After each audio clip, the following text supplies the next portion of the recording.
Bonsoir et merci de nous suivre sur Niro d'Info 1. Dans décryptage, à la suite d'une défaite du camp présidentiel aux élections européennes, le président de la République française, Emmanuel Macron, a convoqué l'article 12 de la Constitution du pays et procédé à la dissolution de l'Assemblée nationale. Une situation qui pourrait entraîner une cohabitation, un scénario où le président et le Premier ministre appartiennent à des bords politiques opposés. Mamadou Diouf, bonsoir et bienvenue. Merci Charlotte, bonsoir. Pour mieux comprendre cette situation en France, d'abord dites-nous, est-ce une situation inédite? Non, ce n'est pas une situation inédite. L'ex-président Jacques Chirac avait vécu la même situation après avoir été élu en 1995, 2 ans après, tout en ayant une majorité à l'Assemblée, ce qui n'est pas le cas du président Macron actuellement. Ils avaient utilisé à peu près les mêmes termes. Il voulait d'une majorité encore plus confortable. Il a dissous l'Assemblée. Mais la gauche s'était réunie à l'époque derrière Lionel Jospin, qui est devenu Premier ministre. Et la droite a dû avaler des couleuvres avec Lionel Jospin, Premier ministre, sur la question du nombre d'heures de travail qui a été longtemps un débat en France. Il y a eu des avancées. C'est en ce moment que les Pax également avaient été signés, etc. Alors que la droite n'était pas du tout d'accord. Mais ça, c'est le régime français qui est comme tel. Quand le président de la République a la majorité à l'Assemblée, on oublie que nous sommes en face d'un régime parlementaire.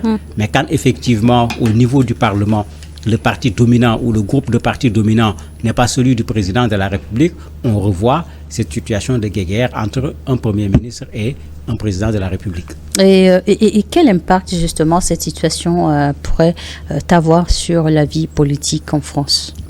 Plein de difficultés pour le président de la République. Puisque pour ce régime français est en quelque sorte un régime mixte, puisque d'habitude, quand on parle de régime parlementaire, si vous prenez l'Angleterre, si vous prenez l'Allemagne, le Premier ministre, il est élu par le Parlement directement. Et vous n'entendez presque pas parler du président de la République. Quand vous posez la question à beaucoup de personnes qui est le président de l'Allemagne, mais il y a peu de gens pour répondre. Rappelez-vous la période de Merkel, mais on avait l'impression quand même c'était elle finalement le président de la République. Mais ça, vous avez un régime parlementaire typique clair. Vous avez un régime en France que certains même qualifient de régime parlementaire présidentialiste. Parlementaire présidentialiste, c'est parce que quand le président a en même temps la majorité au niveau de l'Assemblée, vous avez le président qui est là, qui a des pouvoirs, qui sont clairs et nets. Dans la hiérarchie, le Premier ministre est sous le président de la République. Mais ça, c'est quand il se retrouve dans le même parti ou bien dans la même coalition où le président est là, il a un parti ou une coalition qui est majoritaire au niveau de l'Assemblée. On ne sent pas cet aspect parlementaire très fortement. Mais vous avez vu ce que le président Macron a vécu. En l'absence d'une majorité, il y a un pouvoir qui est donné au Premier ministre. La dame en a abusé en faisant passer par la force un certain nombre de lois au niveau de l'Assemblée où dans les débats, on tirait les débats en longueur et au vote, il n'était pas évident qu'on puisse avoir la majorité. Vous avez vu le vote de cette loi contre les Africains, parce que moi c'est comme ça que je l'appelle, où on dit chaque année il faut fixer le nombre de personnes étrangères qui doivent rentrer en France, il faut que les étudiants déposent des cautions. On en avait parlé ici une fois dans Décryptage. Pour voter cette loi, le parti au pouvoir s'était allié avec le Rassemblement national, parce que ça allait un peu dans le sens de ce qu'eux ils demandent. Ils n'auraient pas été capables de faire passer la loi seuls parce qu'ils n'avaient pas cette majorité. Donc ça, c'est la particularité un peu au niveau de la France. Maintenant, quand clairement le Premier ministre provient de l'opposition, pas du parti du pouvoir, les pouvoirs du président sont amoindris. On se retrouve véritablement dans la méthode classique où, quand on dit que c'est un régime parlementaire, le président de la République n'a presque pas de pouvoir. En France, c'est le général de Gaulle qui a changé les cartes. Puisque dans les autres régimes parlementaires, le président de la République, il n'est pas élu au suffrage universel. L'équation d'une coalition, en tout cas, se dessine pour le parti d'Emmanuel Macron. Et justement, en cas de coalition, avec quel autre parti pourrait-il composer? Ben, c'est difficile à dire pour le moment. En tout cas, Macron, dans sa sortie, a été clair. Il demande à tous les Français. Il ne s'arrête pas au niveau des partis d'ailleurs. Il demande à tous les Français de s'unir autour de sa personne. Certainement, il veut utiliser cette fibre, cette crainte des Français sur le Rassemblement national, puisque on les accuse de ne pas être compétents, de ne pas être des hommes d'État, de ne pas être capables de prendre en charge les besoins des Français. On considère que c'est un risque de mettre ces gens-là au pouvoir qui risque de créer des problèmes pour la France d'un point de vue diplomatique avec un certain nombre de pays. N'oublions pas qu'on a reproché plusieurs fois à Marine Le Pen une position plutôt pro-russe, au point que même pendant les élections, on l'a accusé de connivence avec les Russes, d'avoir pris de l'argent russe, etc. Dans le contexte de guerre Russie-Ukraine, où Marine Le Pen, on lui reproche une position plutôt pro-russe, alors que Macron n'était pas loin de vouloir envoyer des hommes au niveau de l'Ukraine. Mais vous voyez clairement que si Marine Le Pen a la majorité au niveau de l'Assemblée, le soutien de la France au niveau de l'Ukraine va complètement changer. Mais un autre élément qui nous intéresse, nous, au niveau du continent africain, ce rejet de la France, qui répond très bien au rejet de Marine Le Pen, des Africains qui se trouvent en France. Mais vous imaginez à quoi ça va aboutir en termes de réponse. Mais on aura en face quelqu'un qui dit tout le temps laissez les Africains régler leurs problèmes. Qu'est-ce qu'elle met dans ce laisser les Africains régler leurs problèmes? Est-ce que c'est une façon d'accepter la souveraineté des Africains? Mais si c'est le cas, c'est une très bonne chose. Ou bien est-ce que c'est une façon de montrer que nous sommes les incapables en nous mettant des bâtons dans les roues? On ne sait pas très clairement qu'est-ce qu'elle va faire d'un point de vue politique. Mais c'est clair que si la majorité au niveau de l'Assemblée s'organise autour du Rassemblement national, il faut s'attendre à cela. Mais la majorité peut être rassemblée également autour de la gauche avec Mélenchon. Puisque lui également, il dit qu'il est prêt à être le Premier ministre s'il a la majorité. Mais en ce moment, puisqu'il vient du Sénégal il n'y a pas longtemps, après avoir soutenu tout le temps Sonko, mais on peut espérer qu'on va régler la question du franc CFA avec lui, puisqu'il a dit plusieurs fois que la France laisse le franc CFA, qu'on va laisser la question de la souveraineté. Mais attention, ce sont des paroles de politique. Parce que je me rappelle encore ce que Macron avait dit au Burkina. Il avait dit que la France-Afrique, c'est terminé. Pourtant, tout le monde a vu que ce n'est pas du tout terminé. Et quand on a demandé même à la France de terminer, à la limite, elle a refusé. Et c'est Macron qui était encore président de la France. Les élections législatives, donc, à un scrutin à 2 tours, débutent le 30 juin prochain. Ce sont des élections anticipées? Bon, anticiper, c'est trop dire, puisque le président a dissous l'Assemblée. Quand il y a une dissolution de l'Assemblée, on est dans un régime où il faut respecter les institutions. Il faut que les élections se tiennent. Maintenant, il a également le pouvoir de la détermination de la date. Il a fait les deux en même temps.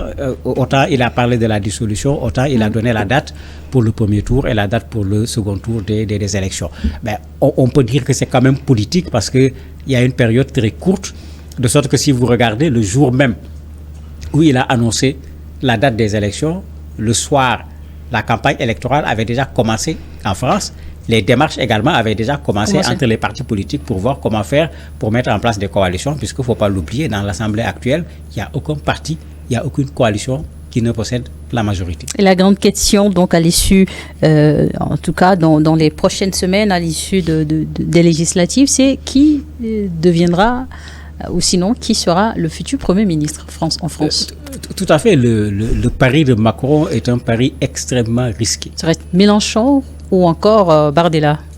Ça peut être quelqu'un de chez Macron également. Également, oui. Parce qu'actuellement, c'est les 3 pôles qui sont en train de se dégager. Bon, il y a le pôle autour du président Macron qui essaie de faire un appel du pied aux Français, comme les Français l'ont fait à chaque fois quand le Rassemblement national est arrivé au second tour. Mais à chaque fois, quand vous demandez aux Français, est-ce que tu as voté pour l'autre candidat, il dit non, j'ai voté contre le Rassemblement national, ou bien j'ai voté contre Marine Le Pen, en refusant de citer celui pour qui il a voté. Parce que c'est comme s'il a voté malgré lui. C'est juste parce qu'il voulait éviter le Rassemblement national qu'il a voté pour l'autre. Ce n'est pas un vote par conviction, c'est à la limite un vote par défaut. C'est comme si Macron veut jouer sur cela pour qu'il y ait ce sursaut au niveau des Français pour lui donner une majorité. Mélenchon, lui, a sauté sur l'occasion avec la NUPES ils avaient réussi quand même à avoir un certain nombre de députés à l'Assemblée, mais malheureusement, sur les européennes, la NUPES est plutôt allée de façon éclatée. Bon, chacun parmi les membres de la NUPES est en train de appeler à nouveau à un rassemblement pour faire un résultat. Mais le Rassemblement national également fait exactement la même chose. C'est les trois pôles où chacun aujourd'hui dit aux Français, venez, nous, on va changer la situation. Qui va sortir majoritaire ou qui va sortir premier, on va devoir attendre le scrutin pour le savoir. Et en cas de cohabitation, la politique étrangère de la France vis-à-vis notamment de l'Afrique, quelle incidence cela peut avoir justement? Mais en cas de cohabitation... Est-ce que ça dépendra de qui sera le Premier ministre? Mais bien sûr, ça dépendra de qui sera le Premier ministre. Ça dépendra également en partie de l'Assemblée, puisque l'Assemblée va pouvoir, par des votes, créer des difficultés au président de la République. Bien que, de façon générale, c'est le président de la République qui a la main sur ce qui concerne les affaires étrangères. Mais ici, ça va être une difficulté, puisque les députés ne sont là pour dire ce que les Français veulent, mais pour faire également le contrôle du gouvernement, bien qu'ici, ils seront eux-mêmes dans le gouvernement s'ils ont la majorité en tant qu'opposition. En ce moment, sur certaines questions, si Mélenchon, par exemple, est Premier ministre, justement, à quoi s'attendre justement quand, par exemple, c'est Mélenchon donc qui devient le Premier ministre? Mais il y aura des problèmes entre Macron et Mélenchon sur la question des affaires étrangères, notamment pour ce qui concerne l'Afrique, mais pour ce qui concerne la Russie également, parce que les positions de Mélenchon sont très loin des positions du président Macron sur ces deux questions, alors qu'il y en a d'autres. La question israélienne, on a vu comment à l'intérieur de l'Assemblée nationale française, on a soulevé le drapeau palestinien et cela avait amené un tollé. Donc c'est clair que dans une cohabitation, la politique étrangère de la France va faire connaître beaucoup de remous entre le Premier ministre et le président de la République, si le Premier ministre est issu de l'opposition, que ce soit de la gauche ou de l'extrême droite. Donc, vous l'avez souligné, ce sont aujourd'hui, on va dire un peu, l'avenir donc de la France, de la politique française dans les prochaines années. Aujourd'hui, la balle est dans le camp de trois grands partis, mais la France, avec sous Emmanuel Macron, ce deuxième mandat, quelle analyse vous en faites? Macron est en train de rater son second mandat. Ça, il faut le dire clairement.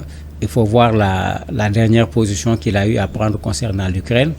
Comment pas seulement les partis politiques, mais même les citoyens français n'ont pas accepté de suivre la démarche. Même au niveau de l'OTAN, les pays de l'OTAN n'ont pas accepté de suivre la position du président Macron, voulant qu'on envoie des soldats sur le terrain ukrainien pour combattre la Russie.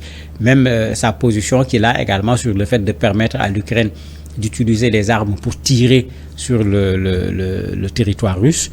Bon, certains soutiennent à demi-mot, d'autres ne sont toujours pas favorables à cette posture-là. Mais Macron est en train de vouloir se remettre au devant de la scène parce qu'il a eu des ratés sur ce plan-là. Mais en Afrique, ce n'est même pas la peine de décrire les ratés. La France a été chassée du Mali, du Niger, du Burkina pratiquement.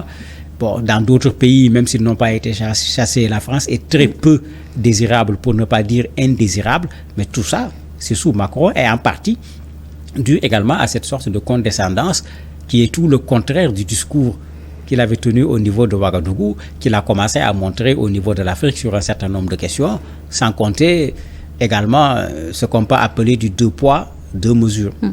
C'est Macron qui était au Tchad quand il y a eu le coup d'État militaro-constitutionnel, parce qu'ici c'est deux coups d'État en même temps. C'est Macron qui a reçu également le président du Gabon. Qui a pris le pouvoir comme un coup d'État militaire, comparable à celui du Niger, où c'est un homme très proche du président qui dépose le président de la République. Finalement, vous voyez que celui-là, dans sa politique étrangère, on ne sait plus dans quelle direction il part, ou bien il veut s'en prendre à certains et non à d'autres. Et ça, beaucoup de Français le lui reprochent actuellement. Et si dans son engagement dans la lutte contre le terrorisme, je veux dire, la France, elle a échoué, notamment au Sahel, sur le plan climatique, elle joue tout de même un grand rôle. Oui, puisque avec le sommet de Paris, il ne faut pas oublier qu'ils avaient vraiment mis le paquet sur cette affaire, comme les Français savent le faire. On a fait du bruit, on a fait de la communication, etc. Depuis la COP15. Voilà. Donc, il y a cet élan qu'ils sont en train d'essayer de maintenir. La France veut tenir le devant pour ces questions liées à Et on se souvient également l'environnement. du sommet climatique au Gabon où le président lui-même a assisté. Tout à fait. C'est pourquoi j'ai dit ils essaient de garder le cap pour être au devant sur les questions en matière d'environnement, même en matière de financement et autres. Ils participent à beaucoup de financements concernant le maintien de l'environnement, etc. Mais ça ne peut pas donner à Macron l'image qu'on attend de la France, parce que l'environnement chez nous en Afrique, il ne faut pas qu'on en fasse une priorité comme chez eux qui ont déjà détruit toutes leurs forêts et qui veulent nous dire ce qu'on va faire et ce qu'on ne va pas faire. On ne va pas faire comme on va pas les suivre quand ils nous disent non, le pétrole, le gaz, quand vous l'utilisez, il y a un gros risque de pollution, alors qu'eux tous ont fondé leur développement sur le pétrole et le gaz. C'est qu'il faut qu'on soit, nous également, conséquents en disant aux gens, mais vous avez vos priorités, y compris en matière d'environnement, nous également, nous avons nos priorités. Nous reconnaissons ce combat qu'il faut faire pour l'environnement, mais nous n'avons pas les mêmes priorités, nous n'avons pas à les suivre, ce serait une très grosse erreur. Et sous l'ère Emmanuel Macron, la France accueille les Jeux Olympiques édition 2024. Oui, ils sont en train, comme d'habitude, de vouloir en faire les Jeux du siècle, pour ne pas dire les Jeux du millénaire. Vous avez vu tout ce qui a été fait. D'ailleurs, quand il a organisé les élections pendant cette période, il y en a qui ont tiqué en disant, mais attendez, il a gâté tout ce qu'on devait faire, puisque comme on le sait en matière de communication, c'est le moment, puisque les Jeux s'approchent, c'est le moment où il faut accentuer la communication. Mais cette communication va se retrouver en concurrence avec la communication de la campagne électorale. Et certains se plaignaient en disant, mais la campagne électorale va éclipser la communication pour les Jeux Olympiques. D'autres disent, mais attendez, on nous met dans une certaine situation d'incertitude. Qu'est-ce qui va se passer si après les élections, il y a une nouvelle majorité au niveau de l'Assemblée qui n'est pas la majorité présidentielle? En tout cas, la maire de Paris insiste en disant que les Jeux vont se dérouler comme prévu, mais il est clair que cette campagne électorale qui intervient juste avant les Jeux va effectivement fausser certaines données par rapport aux JO de Paris. L'enjeu majeur, donc, c'est de faire tenir les JO loin des discussions politiques. Mais ça va être extrêmement difficile, puisque c'est le principe. Le sport, de façon générale, doit se faire loin de la question politique. Mais tout le monde sait que quand tu regardes le lancement, quand tu regardes la façon dont ils font circuler actuellement la flamme olympique, la France est en train de se vendre. Mais elle se vend ici en tant que France unie. On ne parle pas d'opposition, on ne parle pas de pouvoir. Ils ont même pris des hommes de couleur, malgré tout ce qui se passe au niveau de ce pays en matière de racisme, pour montrer que c'est toute la France. Mais quand la campagne viendra, ce sera une France avec chacun de son côté pour aller obtenir la majorité à l'Assemblée. Et ici, le discours sera un discours de bord. Je suis de tel bord, ça ne sera pas un discours de la France de façon globale. Merci, Mawade Diouf, d'avoir accepté répondre à nos questions. Merci à vous également de nous avoir suivis dans Décryptage.